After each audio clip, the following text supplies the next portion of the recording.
Here, Phoenix Rising Lexington is celebrating the legacy of African Americans in the horse industry this Saturday at the Lyric Theater and Cultural Center. That's right, and today we have Marilyn Dishman to tell us all about the event. Thank you so much for being here. Thank you for having us. Absolutely. So tell us a little bit about why it's so important for us to make it out to the Lyric Theater.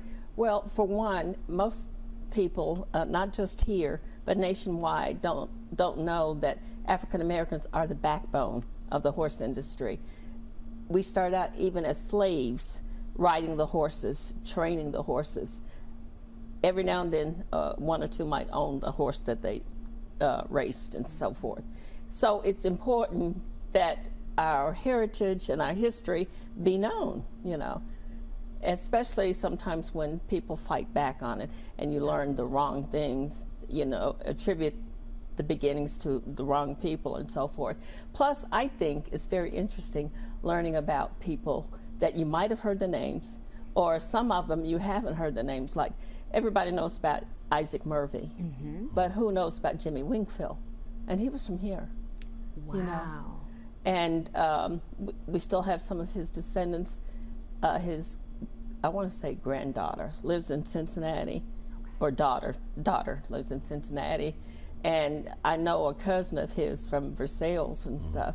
And when you learn these things, aside from learning Kentucky history, you're learning about your culture as well.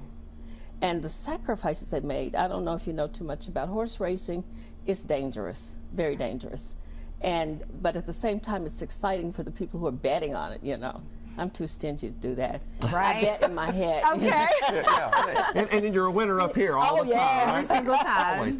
So this event, what is going to be the general theme? What are you all going to try to accomplish? Well, we've got 7 honorees this year for this event. One I can't say because he might be watching TV. Ooh, okay. Secret. It's a surprise. The other is Mary Jean Wall. Those of you in journalism probably have heard of her before. I think she used to write for Blood Horse years ago. She's written a couple of books. She is so knowledgeable about racing, okay, especially here in Kentucky, and African Americans as well. So she's receiving the Dr. Ann Butler Award for her knowledge and how she's helped us in researching things. And then the rest of them are either farriers, which are blacksmiths, because I'd never heard of farriers before. I got in here, they were always blacksmiths to me, right, you know, right. that shoe the horses, and trainers, and some that grooms, which take care of the horses and stuff, and they fall in love with those horses. I tell you, when they're responsible for a horse, it's a beautiful relationship. It's almost like they become their child, you know, and they don't get enough honor as well. People kind of take for granted the people behind the scenes, you know. So we want to uplift them as well. So tell us, if we're not able to make it to the event, how can we find additional information? Well, we have a website.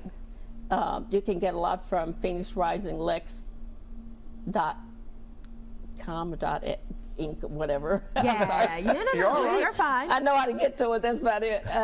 And they also have a website on Facebook. Okay. Okay. And you can always ask one of us. I know a lot about it because my father was a horse trainer, and he got free labor and cheap labor from us. Wow. But I loved it. Yeah. I loved exercising the horses, and I love the horses and everything as well. So I got exposed to a lot as a child, and I met some wonderful people. Some you might not agree with as being wonderful, like Pete Rose. Daddy started out training in Cincinnati. And so Pete Rose and he were friends. He'd let us into the games, and Daddy would let him bet on his horses. You know? Wow. So they had a good deal. Pete Rose betting? What? I've never heard that before. You read my Cincinnati words. I'm proud of it. I still love him because Cincinnati is like my second home. Of course. You know? Born and raised, so thank you for good. that. So November 4th, that's the event, and people can come From out. 3 until 6 at the Lyric. And that does it cost anything to come? No, it's free, but we have sent out invitations, so we prefer those people come. That's not to say, if someone is truly interested in it, we don't want to turn them away. Sure. Okay. Just contact one of us, and we will more than likely accommodate you. Excellent. Absolutely. At the Lyric Theater, of course. Yes. Beautiful. Thank you so much for being here. Thank we you. appreciate it. Thank you.